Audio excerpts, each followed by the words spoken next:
versus capital city property investment. This episode will help you use data to dispel some myths and allow you to make money in real estate with actual proof and science. I did this episode, I recorded it, I think it was like a couple of years ago, but if you actually hear what I'm saying, you'll actually build more confidence in the data that I'm about to share with you, because that exact kind of philosophy or thesis has actually played out in the next 2 years, or in the last 2 years since I've recorded this episode. So yeah, it's a little bit old, but actually the data is just as relevant. And if you're making a 10 to 20 year decision, this will actually be incredibly vital and critical listening. So Australian regional versus capital city property investment, where to buy property with data. Here we go.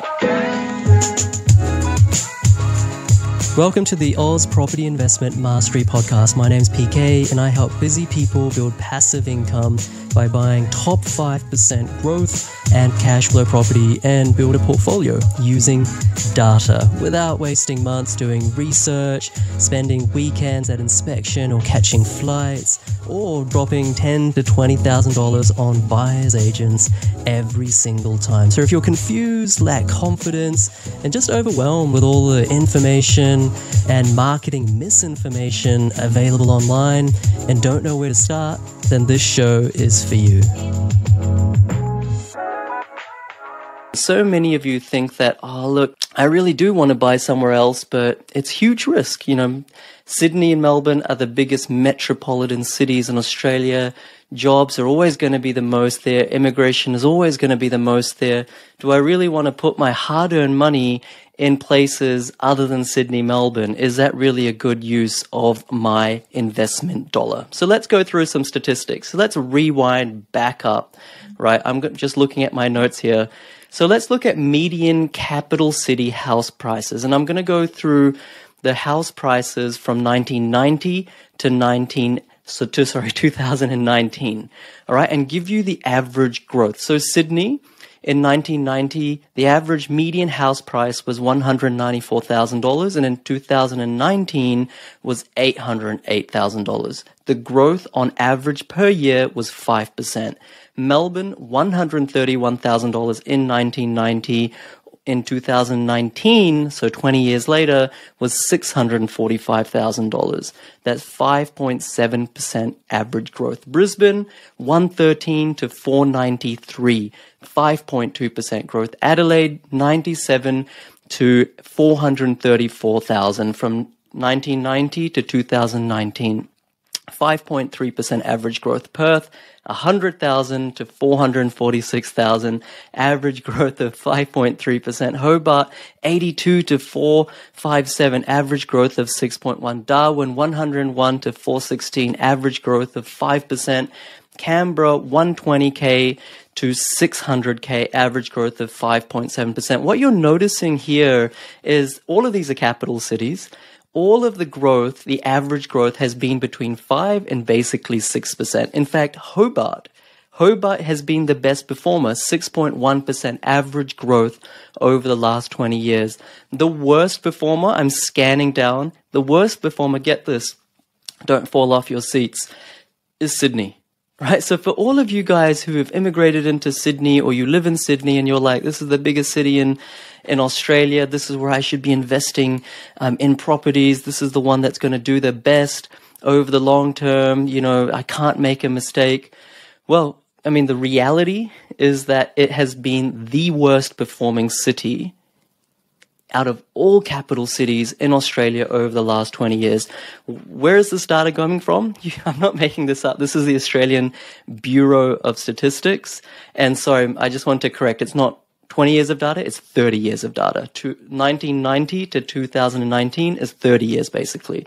So 30 years of data tells us that there's actually a negligible difference between the capital cities, and B, that the ones that you thought were performed the best are the ones that have actually performed the worst, right?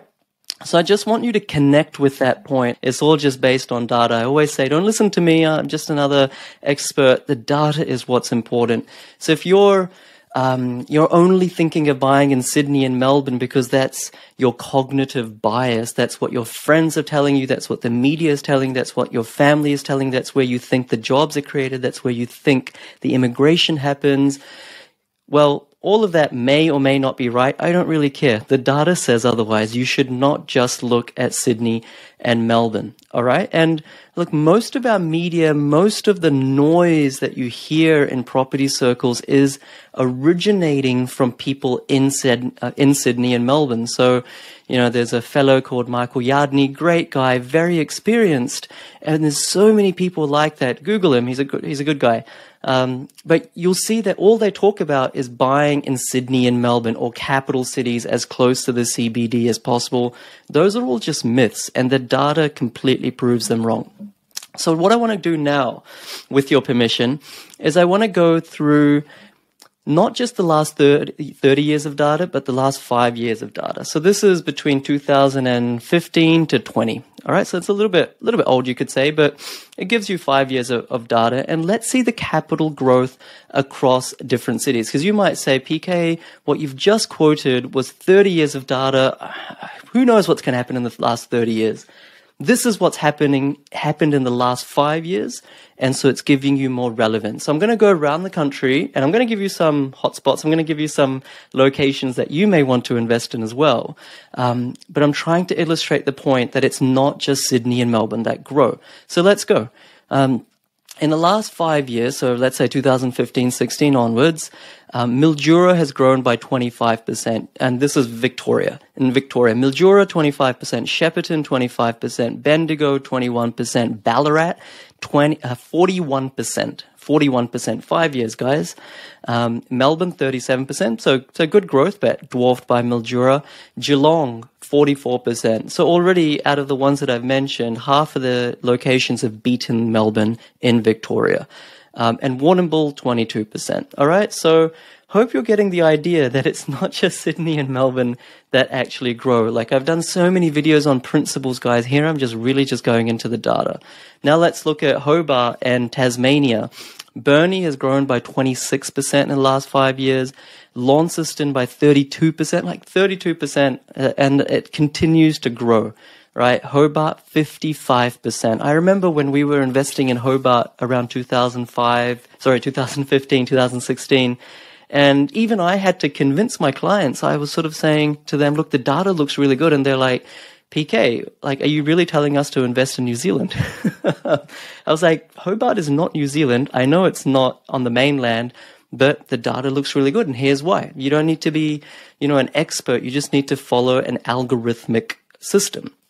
And those who listened have doubled their money, because what I'm sharing you are the median values. Of course, you can beat the median and underperform the median as well. All those clients have doubled their money. Let's go now into regional New South Wales. So Byron Bay, last 5 years, 50%, give or take 50%. Ballina, 38%. Coffs Harbour, 43%. Port Macquarie, 35%, Newcastle, 33%. Sydney is the worst performing. Out of all these New South Wales suburbs, cities or towns, Sydney is the worst performing at 25%.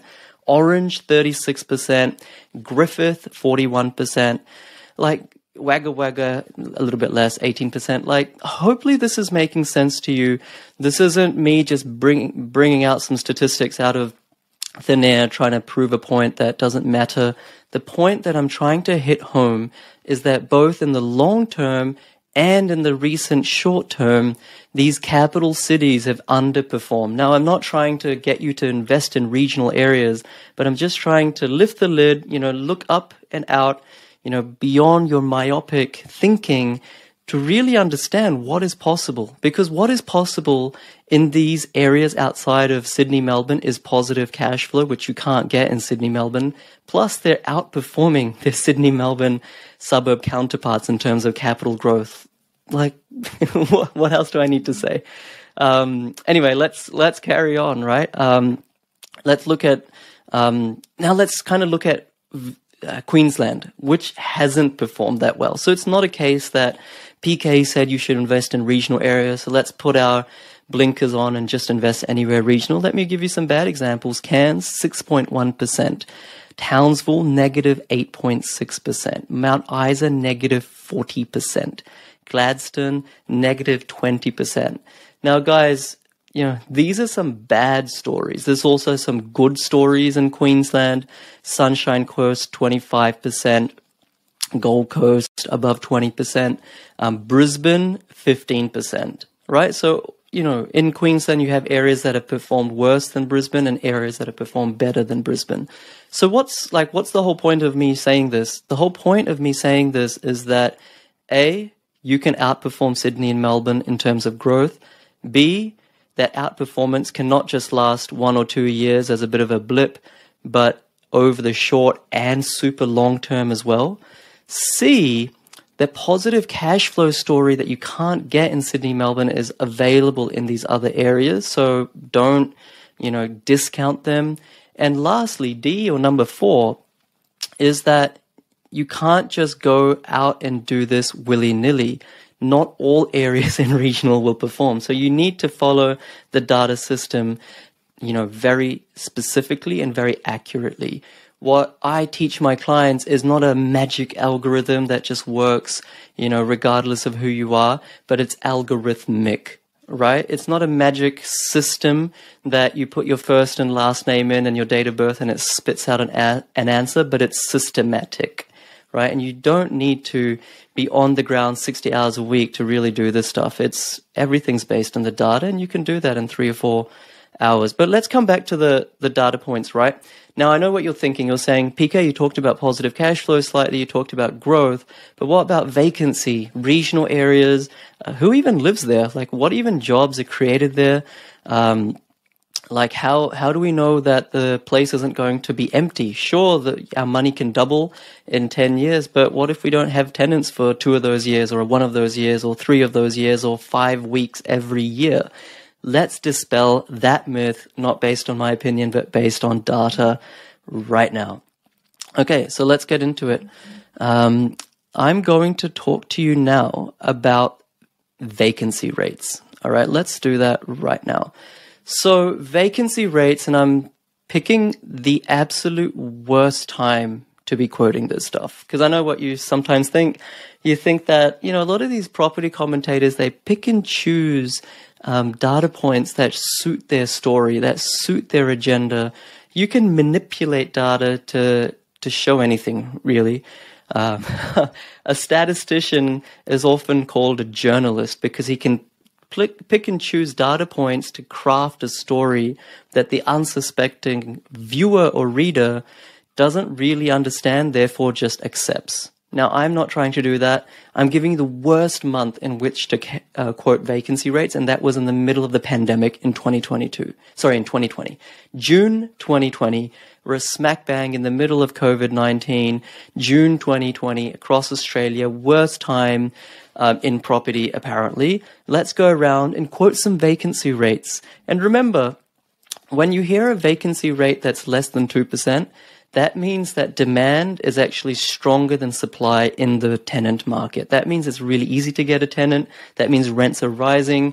That means that the vacancy is going to be less than a year on average. So let's just go around the grounds and compare Sydney, Melbourne, Brisbane, the ones that you naturally lean towards because they're safe, to other areas. All right, so let's start with some mining towns. Port Hedland and WA, vacancy rate 0.9%. Karratha 0.5%. Perth 1.5%. Esperance, that's regional WA, 0.7%. Albany 0.8%. Bunbury 1.8%. Busselton 0.5%. And Margaret River 0.4%. So what you just saw there was that the vacancy rate is tightest. In other words, the tenant market is the tightest outside of Perth in WA. So regionals are outperforming the capital city. Now you're like, oh, well, maybe that's just a Perth thing. I don't really understand why that's happening. Maybe it's because of the iron ore prices booming, all that kind of thing. Well, let's come down to, where should we go next? Victoria? All right. Shepparton, 1.2%. So remember, this is a point in time, June 2020, middle of the pandemic. Shepparton, 1.2%. Bendigo, what is that? I'm looking at my notes. 1.7%. Ballarat, 1.7%. Warrnambool, 0.7%. Geelong, huge, 3.5%. Melbourne, 3%. So, except for Geelong, Melbourne had the worst vacancy rate anywhere in Victoria. All these regional areas, you were making money in capital growth, you were making money in terms of rent rises, and you were making money in terms of having no vacancy. All right. Let's look at South Australia. So Whyalla, 0.6%, June 2020, remember? Adelaide, 1%, Port Lincoln, 1.7%, Port Augusta, 2.2%. So apart from Port Augusta, all these areas in South Australia, you wouldn't be having any difficulty finding a tenant, much to the, which is a lot different to what a lot of you guys think. You think if I'm buying outside of Sydney, Melbourne, how am I going to find tenants? Here's the data. Here's the real vacancy rates. Anything less than 2 is good. Anything less than 1.5 is great. Anything less than 1 is super excellent. Let's look at regional New South Wales. Armidale, not that great, 2.8%. So once again, you can't just, blindly invest in any area. Tamworth, once again, 2.3%. So no, it's not super good. Dubbo, 1%. Orange, 1.7%. Griffith, 0.5%. Mildura in regional New South Wales, fantastic place to be buying, 0.6%. All right. So once again, if you compared this with Sydney, 3.8%. These areas are killing Sydney. Let's look at other regional New South Wales. Byron Bay, 2.6%. Ballina, 1.5%. That's great. Coffs Harbour, beautiful place to be investing, 0.9%. Port Macquarie, 1%. Newcastle, 1.9%. Wollongong, 1.4%. Wagga Wagga, 1.3%. So guys, once again, Sydney has basically underperformed most regional areas. And we know that in these regional areas, like I just went through, you would have made way more money in the last 5 years than the capital cities, and the tenant attrition was lower, the rent rises, the passive income increases every year were higher. So hopefully this picture is coming together really, really easily, and hopefully you're not getting overwhelmed by the data. Tassie, Burnie, 0.4%. All right, I have properties in Burnie. I mean, they've all basically close to doubled in 5 years and never had a single day of vacancy. Rents have gone up 70%. Launceston, 1.9%. Hobart, 0.8%. The numbers speak for themselves. Anything less than 2% is great. The point being, regional is not bad. I'm just trying to, sort of ram this home, just kind of pushing down so much data.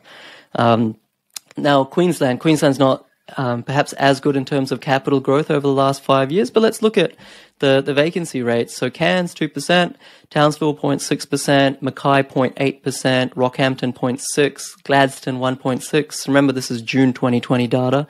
Hervey Bay, 1.3%, Bundaberg, 0.5%, Sunny Coast, 1.2%, Brisbane, the highest, okay, the highest meaning the worst, 2.4%, Gold Coast, pretty high, 4%. Mount Isa, 0.4%, Toowoomba, 0.7%. So the idea of demonstrating this is that I've said that capital growth has been superior in these regional areas, in many regional areas, than cities, capital cities, over the last 5 years. Over the last 30 years, whether you invested in any capital city or any regional area, the growth has been very similar. In fact, Sydney's the worst at 5%. And the ability to get a tenant is no worse in regionals than it is in capital cities. In fact, regionals are better than capital cities. So I'm trying to paint for you the picture. Of course, there's more than 30, 35 data factors that you need to be considering when selecting where and what you should be buying. But hopefully this is painting for you the picture that regionals are not bad. Like, I grew up in New Zealand, and, everyone says Auckland has, just performed so well, and, Auckland is, tripled in value over the last 10, 15 years. But I can tell you that in New Zealand, we didn't really have this view of regionals versus capital cities, because even the smallest towns like Napier, where I grew up, has performed just as well as Auckland, right? So this regional versus capital city debate or argument is really an Australian product. I don't really know where it comes from, because the data doesn't really say that regional is any inferior, whether in terms of economic outlook, vacancy, capital growth, or anything like that. Of course, you need to do your due diligence, but that's that. And before, at the risk of boring you guys, if you're still with me, I'm just going to hammer home more data. So you're probably thinking, okay, well, you quoted vacancy rates at a moment in time. Sure, PK, that was in the middle of the pandemic, but what about rent rises? What if rents didn't rise in regional areas? Well, let's look at rent rises then, shall we? I've got the notes in front of me. So I'll mention the capital cities first. So Sydney, rents rose, let's say in 2019-20, by 0%. Compare that to Newcastle, 2.3%, Coffs Harbour, 3.4%, Byron Bay, 3%, Armidale, I'm talking about regional New South Wales here, 5.9%, Orange, 2.7%. So once again, Sydney has underperformed in terms of rent growth, not just vacancy, not just capital growth, but rent growth. That's that passive income, that positive cash flow going higher and higher and higher and higher. Let's look at Tasmania. Burnie, 3.7%, Launceston, 6.3%, Hobart, 7%. So just in 1 or 2 years, rents are rising, which is exactly what we want to see. Does this also happen in regional Victoria? Mildura, 5%, Shepparton, 3% rent growth, right? Annual per annum rent growth over 2019-20. Bendigo, 6%, Ballarat, 10%, Warrnambool, 8%, Geelong, 6%, Melbourne, 1%. So not just in terms of capital growth, not just in terms of vacancy, but also in terms of rents rising, that passive income increasing, regional is outperforming. Whew, this is fun. Let's look at Queensland. Cairns, 3.6%, Townsville, 6%, Mackay, 8%, Rocky, 3%, Gladstone, 12%, Hervey Bay, 4%. These are big numbers, guys. Brisbane, 1.2%. Okay, same phenomenon. Regionals outperforming capital city in Queensland. So look, I'm just going to probably just leave it there because you guys are probably going to get bored of me just shoving data down your throat again and again and again and again.